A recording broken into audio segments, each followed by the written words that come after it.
जो हर रोज़ नया सीखता चल रहा है, यूँ समझो कि वही आगे बढ़ रहा है। नमस्कार, जय हिंद। स्वागत है आपका एक बार फिर से। सामाजिक विज्ञान की पुस्तक चल रही है कक्षा 8 की। पहला अध्याय अपना कंप्लीट हो चुका है। आज दूसरा अध्याय है, उसका पार्ट 1। राजस्थान एक सामान्य परिचय पार्ट है 1। साथियों, वीडियो को लाइक किया करें। आप ज़्यादा से ज़्यादा देखते हैं तो लाइक वाला बटन दबा दिया करें, शेयर किया करें मित्रों को, क्योंकि फैक्ट टू फैक्ट बिल्कुल श्रेष्ठ सामग्री आपको उपलब्ध करवाई जा रही है। तो शेयर करेंगे तो और मित्र भी जुड़ सकेंगे अपने इस परिवार से। साथ ही साथ कई बार वीडियो का नोटिफिकेशन नहीं आता है तो आप मेरा टेलीग्राम चैनल है कवि आदि गणेश हिंदी नाम से, इस पर अभी लगभग 750 से ऊपर मित्र हैं जो जुड़े हुए हैं, तो इसको भी आप ज्वाइन कर ले ताकि मैं यहाँ पर लिंक पोस्ट कर देता हूँ तो नोटिफिकेशन नहीं आए वीडियो का तो यहाँ से आप देख सकते हैं। और मेरा दूसरा चैनल है आदि की आवाज़, जिस पर मैं मोटिवेशनल वीडियो वगैरह कविताएं वगैरह डालता रहता हूँ, तो वो भी आप ज़रूर सुने। और पहली बार देख रहे हैं तो सब्सक्राइब ज़रूर कर लीजिए और घंटे के निशान को दबा लें ताकि नोटिफिकेशन आपको मिलता रहे। प्रारंभ करते हैं। राजस्थान एक सामान्य परिचय पार्ट 1। कई बार देखा होगा आपने, लेकिन अध्याय के अनुसार सामान्य जो फैक्ट टू फैक्ट परिचय वो देखते हैं। भारत के उत्तरी पश्चिमी भाग में हमारा राज्य राजस्थान स्थित है। अगर हम भारत के नक्शे की बात करें ऐसे बनाकर कहीं, तो राजस्थान का जो सिस्टम है वो यहाँ पर मिलेगा आपको। उत्तरी पश्चिमी यहाँ पर है जो अपना राजस्थान है, आपको देखने को मिलेगा भारत के नक्शे में। वर्तमान जो राजस्थान है ये स्वतंत्रता से पहले 19 रियासतों, 3 ठिकानों और 1 केंद्र शासित प्रदेशों में विभक्त था, जैसा कि अध्याय में बताया गया है। और इसकी जो अभी का जो राजस्थान बना है ये 1948 से लेकर 1956 तक सभी रियासतों का, ठिकानों का, केंद्र शासित प्रदेशों का एकीकरण किया गया और 1956 में जाकर ये आज का राजस्थान है जो बना था। राजस्थान के भौतिक स्वरूपों की बात करते हैं। परीक्षा में सीधा भी कई बार प्रश्न पूछा गया कि निम्न में से राजस्थान का भौतिक स्वरूप नहीं है। तो राजस्थान का जो भौतिक संरचना है, भौतिक स्वरूप है, उसको 4 भागों में बांटा गया है। तो 4 भाग कौन कौन से, उनमें हम थोड़ा सा सामान्य परिचय देखते हुए देखते हैं। पहला है थार का मरुस्थल। भारत के पश्चिम में पाकिस्तान की सीमा से लेकर मध्य राजस्थान में अरावली तक राजस्थान के पश्चिमी भाग में विशाल थार का मरुस्थल स्थित है। ये तो कंप्लीट जानकारी हो गई, लेकिन अपन राजस्थान में देखें तो राजस्थान का जो पश्चिमी वाला हिस्सा है, पश्चिमी भाग वाला, वहाँ पर थार का मरुस्थल स्थित है। यह राज्य के 12 जिलों में लगभग 61% भाग पर फैला हुआ है। थार का मरुस्थल कितने जिलों में फैला है? लगभग 12 जिलों में। परसेंट देखें कंप्लीट तो 61 भाग पर फैला हुआ है थार का मरुस्थल। और यहाँ राजस्थान की लगभग 40% जनसंख्या है जो निवास करती है। इसके ढाल की बात करें मरुस्थल के, तो ढाल पश्चिम में पाकिस्तान की ओर है, ठीक है। और यह मरुस्थल विश्व के जितने भी मरुस्थल है उनकी तुलना में अधिक जन घनत्व वाला है, पशु घनत्व वाला और सर्वाधिक जैव विविधता वाला है ये थार का मरुस्थल। इसीलिए इसे विश्व का सबसे धनी मरुस्थल भी कहा जाता है। पूछ लिया जाए विश्व का सबसे धनी मरुस्थल, तो थार का मरुस्थल। आगे बढ़ते हैं। बाड़मेर, जैसलमेर एवं बीकानेर जो राजस्थान का पश्चिमी हिस्सा है स्थित मरुस्थलीय भाग को भारतीय महामरुस्थल कहा जाता है, ठीक है। इस क्षेत्र में रेतीली मिट्टी पाई जाती है, रेत के टीले पाए जाते हैं जो हवा के साथ ही, रेत है जो मिट्टी के टीले उड़ते रहते हैं, दूसरे स्थान पर टीले बनाते रहते हैं, तो अपना स्थान बदलते रहते हैं। तो इन टीलों को बालू का स्तूप या स्थानीय भाषा में धोरे कहते हैं।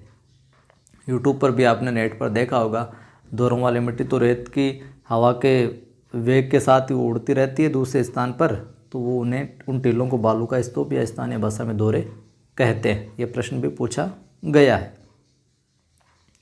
यहाँ पर वृक्षों की हम बात करें तो रोहिड़ा हो गया, खेजड़ी हो गया। रोहिड़ा जिसका फूल है जो राजस्थान का राज्य पुष्प है, और खेजड़ी जो राजस्थान का राज्य वृक्ष है।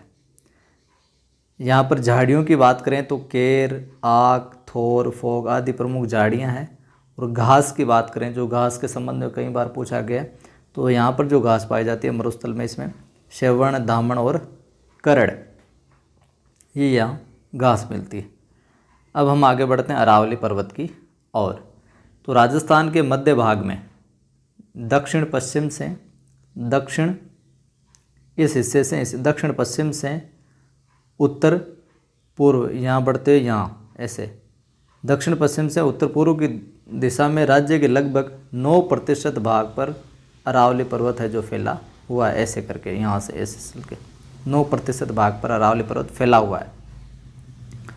बात करें तो ये विश्व के सबसे प्राचीन पर्वतों में से एक है, जो दक्षिण में गुजरात के खेड़ब्रह्मा से उत्तर में दिल्ली तक 692 किलोमीटर लंबा है। ये अरावली पर्वत की हम बात करें आगे तो राजस्थान को 2 भागों में विभाजित कर देता है, पूर्वी व पश्चिमी राजस्थान। अरावली क्षेत्र जो है वो राजस्थान का सबसे ऊंचा क्षेत्र है। ठीक है, राजस्थान के ऊंचे क्षेत्र की बात आए तो वो कौन सा है? अरावली क्षेत्र ही है। इसका काम क्या है मेन अपने, ये कैसे लाभ पहुंचाता है? तो मानसून को रोककर पूर्वी एवं दक्षिणी राजस्थान में वर्षा करवाता है। इस कारणों से अरावली को राजस्थान की जीवन रेखा कहा जाता है। राजस्थान में अरावली पर्वत की सबसे जो ऊंची चोटी है वो है गुरु शिखर 1722 मीटर, जो कहाँ पर है? सिरोही जिले में है। ये सामान्य परिचय और विस्तार से आगे की कक्षाओं में मिलेगा हमें। पूर्वी मैदान की बात करते हैं, जो भौतिक क्षेत्र है अगला। तो राजस्थान का पूर्वी मैदानी भाग चंबल हो गई, बनास हो गई, बाणगंगा हो गई और उनकी सहायक नदियां हैं उनसे निर्मित है। जो विस्तृत रूप से हम बात करें तो गंगा के मैदान का ही हिस्सा है और राजस्थान में चंबल, बनास, बाणगंगा और सहायक नदियों से निर्मित है। इसकी हम बात करें क्षेत्र की तो ये राज्य के लगभग 23% भाग पर फैला हुआ है। इस मैदान का चंबल नदी के आसपास का जो क्षेत्र है वो नाली अपर्दन के कारण अधिक उबड़ खाबड़ हो गया है, जिसे चंबल के बीहड़ कहते हैं या डांग क्षेत्र भी कहते हैं या उत्खात भूमि भी कहा जाता है। चंबल के बीहड़, डांग या उत्खात भूमि कहा जाता है। इस क्षेत्र में भी राजस्थान की लगभग 40% जनसंख्या जो निवास करती है। आगे बढ़ते हैं, कुछ और फैक्ट हैं। राजस्थान के दक्षिणी भाग में बांसवाड़ा और प्रतापगढ़ है, आपको पता ही है। ये जो हिस्सा है यहाँ पर बांसवाड़ा और प्रतापगढ़ है। तो यहाँ पर माही जो नदी बहती है और उसकी सहायक नदियों से जो निर्मित भाग है उसको माही का मैदान कहते हैं। और इसी मैदानी क्षेत्र में 56 गाँव व 56 नदी नालों का जो समूह है, क्षेत्र है, जिसे 56 का मैदान भी कहा जाता है। ये भी पूछा गया है। आगे बढ़ते हैं हम। दक्षिणी पूर्वी पठार या हाड़ौती का पठार। प्राचीन काल में हाड़ावंशी शासकों का ये क्षेत्र रहा, इस कारण भी इसको हाड़ौती का पठार भी कहा जाता है। राज्य के लगभग 7% भाग में फैले इस पठारी क्षेत्र में अधिकांश जो स्थान है, क्षेत्र है, वो मध्यम काली मिट्टी का है जो काफ़ी उपजाऊ है। तो ये हो गए अपने भौतिक क्षेत्रों का सामान्य परिचय। उम्मीद करता हूँ अच्छा लगा। लाइक कर दें, सभी मित्रों को शेयर कर दें। पहली बार देख रहे हैं तो सब्सक्राइब करके घंटे के निशान को ज़रूर दबाएं। आप जितना ज़्यादा शेयर करेंगे उतनी ज़्यादा मित्रों की मदद हो पाएगी। मेरी तरफ से श्रेष्ठ देने का प्रयास है। आप भी सहयोग करें अपने इस परिवार, अपने इस चैनल को श्रेष्ठ बनाने का। जय हिंद।